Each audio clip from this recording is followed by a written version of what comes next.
Okay, what should our thumbnail for Radio Rebel be?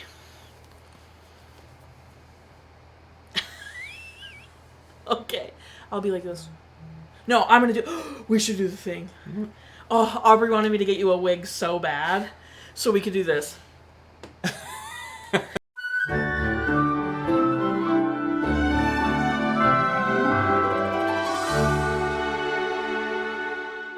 Welcome back to Everest Movie Ever. My name is Justin. I'm watching Everest Movie Ever. Today I have Erik. He's back. It's my brother.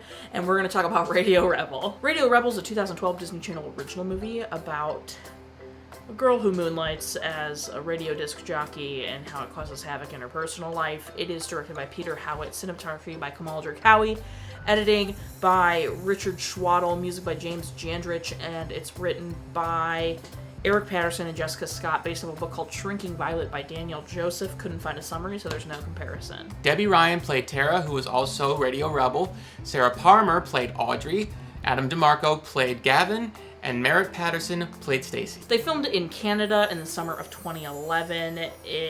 Debbie Ryan recorded 2 songs for the film, and then they made a couple changes from the book. I guess it was Teresa and not Tara, and it was Sweet Tea and not Radio Rebel. Yeah, don't do it again. Yeah, I have thoughts on this one. Feels like a lifetime. This movie takes forever. It feels like it should not be an hour and a half, but somehow is. It felt like they padded the length a little too much with some of those scenes. It's an hour and a half, and Aubrey watched this with me. Oh. And I forgot when, but I had to pause it, and we weren't even halfway, and he was like, "We're not even halfway!" I feel for you, Aubrey. I was feeling the same way. Yeah, it's a rough watch. I feel like this is also a great time to say this isn't even on Disney Plus. That's how much Disney doesn't even like this movie. It is for free without ads on Pluto TV. So, yeah. Some of the music choices are fine. You know, there's nothing really to write home about, but it's not... The music was the easiest thing to digest about this movie, but most everything else kind of made it pointless. Yeah, I fully agree. The music is not the worst part of this movie. Some of it is like a little bit like, oh, alright, whatever. And some was actually pretty decent. Like the one song Gavin's band sings was actually pretty catchy. Yeah. Debbie Ryan's songs are not. Yeah. Sorry, Debbie. But otherwise, like, Radio Rebel could have been playing way worse stuff. So, like, at least there's that. Yeah. Oh, God. I mean, just the over-the-topness, the corny dialogue, the actors overplaying their parts way more than they had to. You know, the dialogue itself was not great at all. I mean, it was just so corny in so many areas, so cringe in others. It felt like they weren't even trying at times, if I'm being honest. It was sort of a throwaway movie. At least that's how it felt. I'm sure a lot of people tried to put a lot of effort into this thing, but the writing didn't help them, and I think that sort of played a part into why it ended up as bad as it did. Yeah, so I've never seen this. I've only ever seen the memes, which we all know and love. But I've never seen Radio Rebel from start to finish. I think I've specifically avoided it because I have seen the things and I've been like, that looks really bad.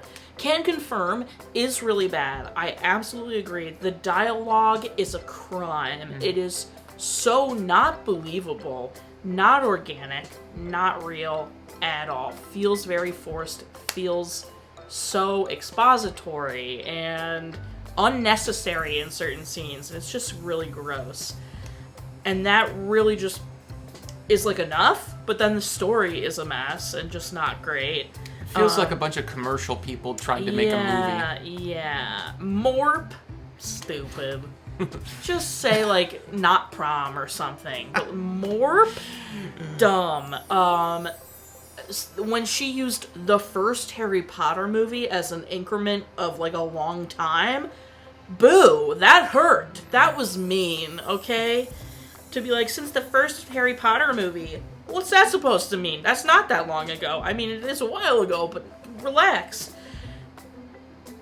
It's uncomfortable. It's cringe. It's embarrassing to watch. It's sometimes painful. No.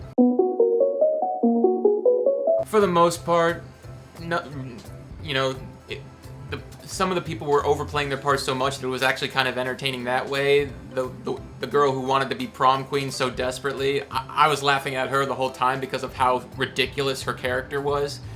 But the two who really stood out the most, because I found them entertaining, were the two guys who were trying to find out who Radio Rebel was. Yeah. I found them entertaining The in all their shenanigans, right? The fraternal twins. Yeah, so, yeah. you know, that at least was a small fun part of the movie, but outside of that, none of the characters really stood out for one reason or another, and I think that sort of just continued to hit this movie in the gut more and more because of that. Yeah. I mean this in the nicest possible way. Debby Ryan's not good at acting.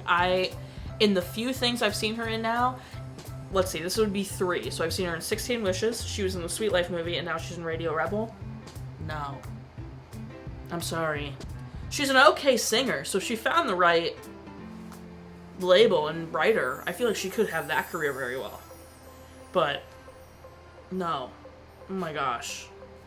Maybe she's ending up with the wrong directors who can't bring a good performance out of her, and she hasn't learned, you know, really good techniques. I mean, she is a kid, you know, so I have to give her a little wiggle room. I haven't seen her in anything recently. If she has been in anything recently, maybe she's gotten a lot better because she's learned and become an adult and lived a lot of life things.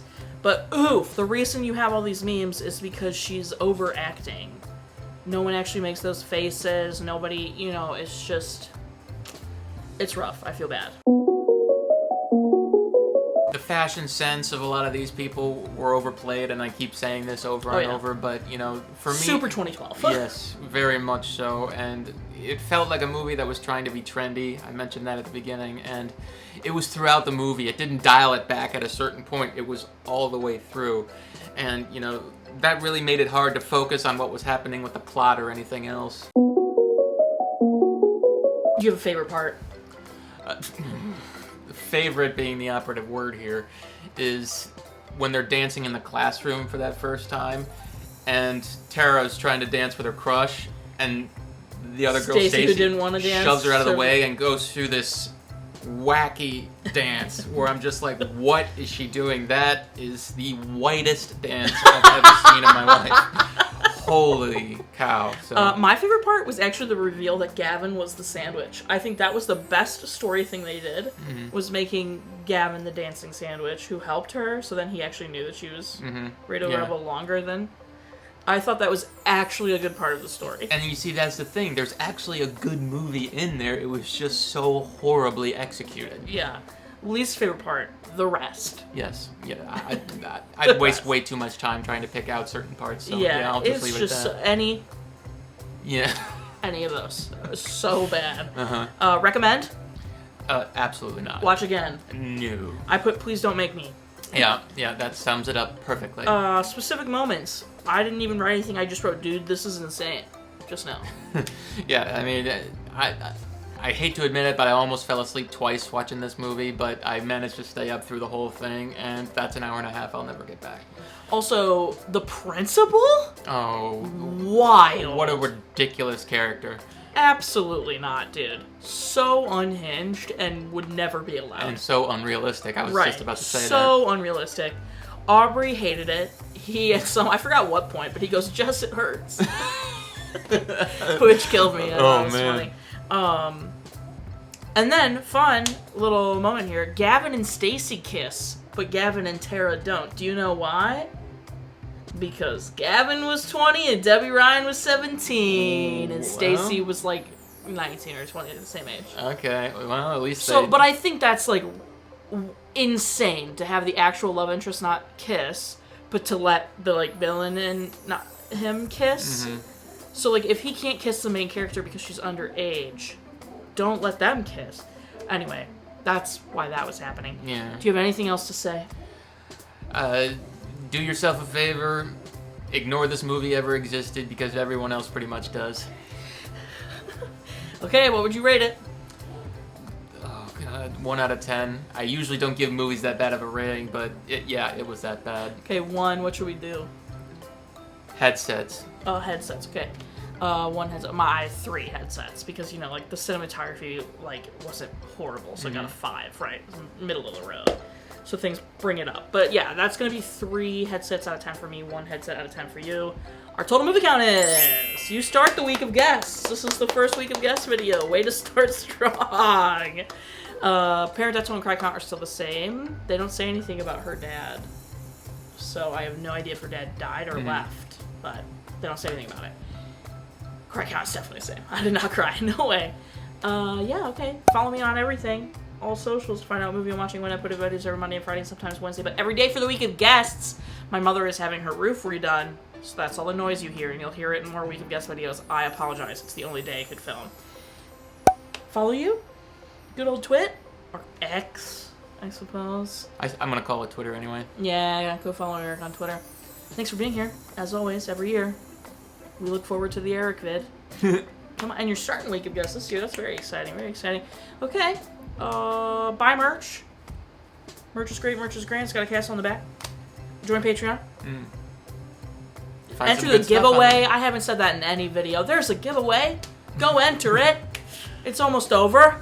It's a bunch of brave stuff. But yeah, okay. Until next time, comment, like, subscribe, but I'm not in charge of your life. You are, so do you, and don't be... I want to say Stacy, but technically she's redeemed in the principal, dude. Don't be the principal about it. Ridiculous. Yeah? Yeah. Thanks for being here. Sure.